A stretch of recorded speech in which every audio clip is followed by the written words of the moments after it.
Hello, I'm Dal Bartling, and I certainly hope you and yours are enjoying a sunnier, warmer day.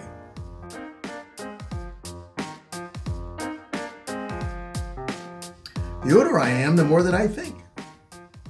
And I want to share with you today something that's been shaping my life for years, even before I had the vocabulary to describe it. The word of the day is synergy, which sounds something like a Silicon Valley tech guy would say while they're drinking their kale smoothie. But don't worry, we're not going to go.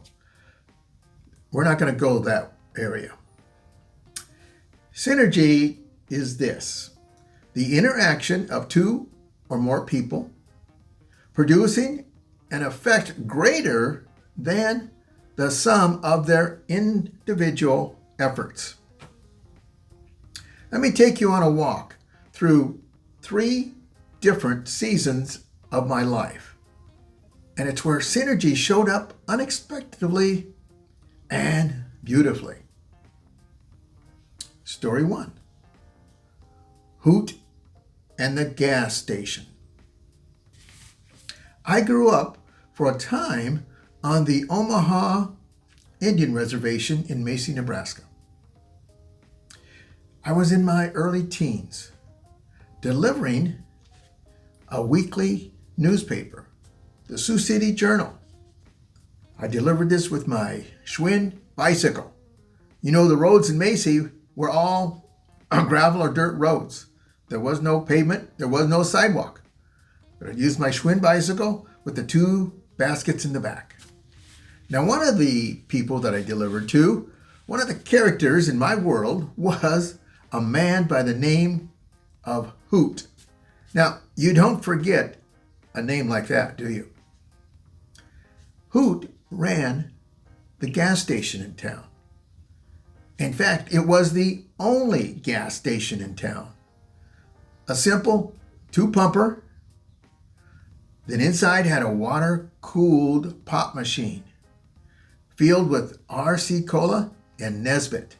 Water-cooled, you would reach down, grab the top of the bottle, no cans, they were bottles, move the bottle around, and then pull it out. And oh, it was so cold. Nesbitt orange. That was my favorite. Outside of the gas station, there was this bench. Now, this is where philosophy flowed as freely as the gas. There'd be Hoot, others, and myself. We'd sit there, talk, sometimes just listening. Hoot kind of had his way of speaking without pushing and listening without judging. The bench became my classroom, though I didn't know it at the time. I started giving Hoot a free weekly and Sunday newspaper. And without any grand plan at all, Hoot offered to have my Sunday newspaper on hand at his station. And that's where the magic happened. People would stop for a paper, and while they were there, they would get some gas. And there would be a group of people that would stop for some gas, and while they were there, they would grab a paper. That, my friend, is synergy. Neither Hoot nor I could have created that outcome alone. But together, through our relationship, we built something beautiful that served our whole community. Synergy. Fast forward, I was a scoutmaster for a brand new troop in Sioux Falls, South Dakota, sponsored by Gloria Day Lutheran. Now, we had the enthusiasm. We were a group of Cub Scout parents that our boys crossed over to Boy Scouts, and believe me, we were enthusiastic. The boys, it just flowed from the boys to us. But we had very little experience. And when we looked at all the merit badges that the boys could work on, it was overwhelming. We faced what I call paralysis by analysis. Instead of trying to figure it out by just the adult leaders, we did something I consider very revolutionary. We flipped the script. We asked the boys and their families to brainstorm 2 simple questions. What resources do you have access to? And what are you and your family passionate about? The results were incredible. They helped find resources and people to lead those merit badges. One family introduced us to a canoeing club. Before I knew it, we were on Lake Alvin with experienced paddlers teaching our scouts one-on-one, and even setting up racing with racing canoes. You move your butt one way and boom, you're in the water. And the scouts were learning the love of water. Another family brought us out to a ranch in western South Dakota to learn horsemanship. So this is where cowboys taught the city boys. Those relatives were just thrilled to share what they loved and their way of life. Suddenly, it wasn't just scouts learning skills. It was neighbors, families, and mentors. Some who weren't even involved with scouts, getting the chance to pass on what they loved. That was synergy.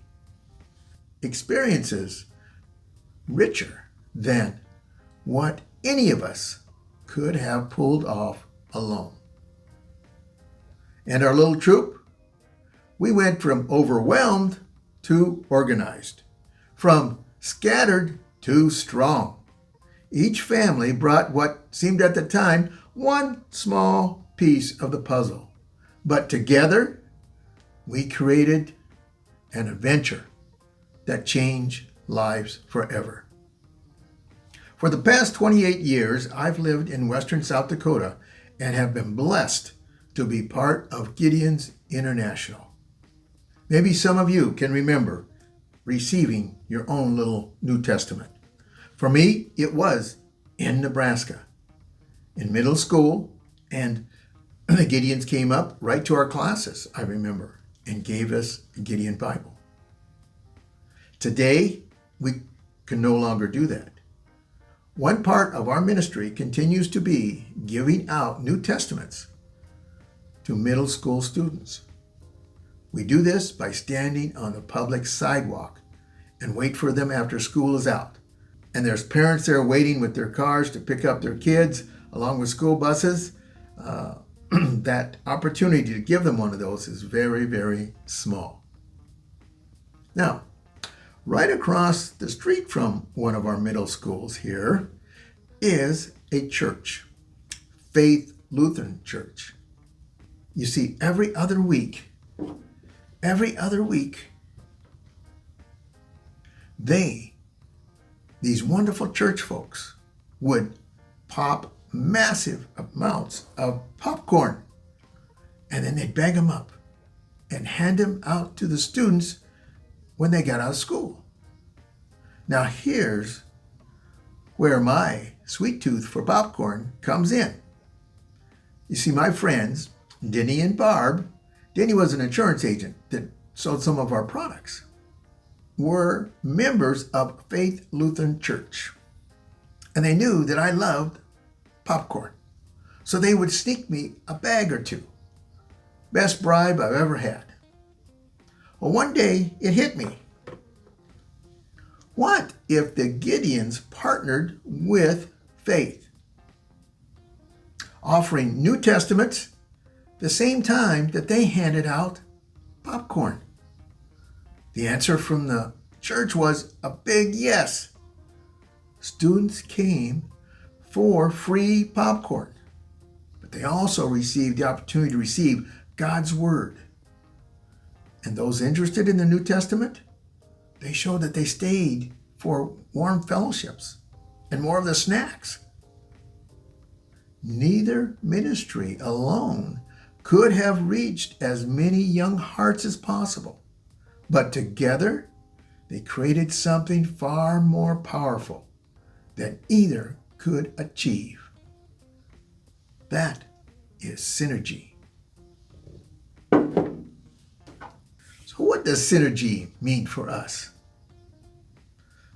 Here are 4 lessons that reflecting upon these stories taught me. Listen with your presence. Be present at the time. Don't be looking at your phone. Be listening. Be present. Like who taught me? Just being there consistently builds connection and often unexpected collaboration. Don't try to do it all yourself. Like the Scouts, when we invited others into our journey, they brought more than help. They brought passion. Look for bridges in your everyday life. Faith Lutheran and the Gideons were doing great things separately, but together, their impact multiplied. Share your love, whether it's canoeing, horses, or popcorn. Sharing what you love creates a bond and teaches others in ways you can't predict. So here's my definition of synergy. It's the serendipity of collaboration, the joy of discovering that together you're more effective, more joyful, and more impactful than you ever were alone. So, look around your own life. Who's on the bench? Who's on the bench there with you? What small exchange might grow into a bigger impact? Where can you bring someone else into your mission or step into theirs? And if nothing else, maybe drop off a Sunday paper or some popcorn. You never know what kind of magic might show up.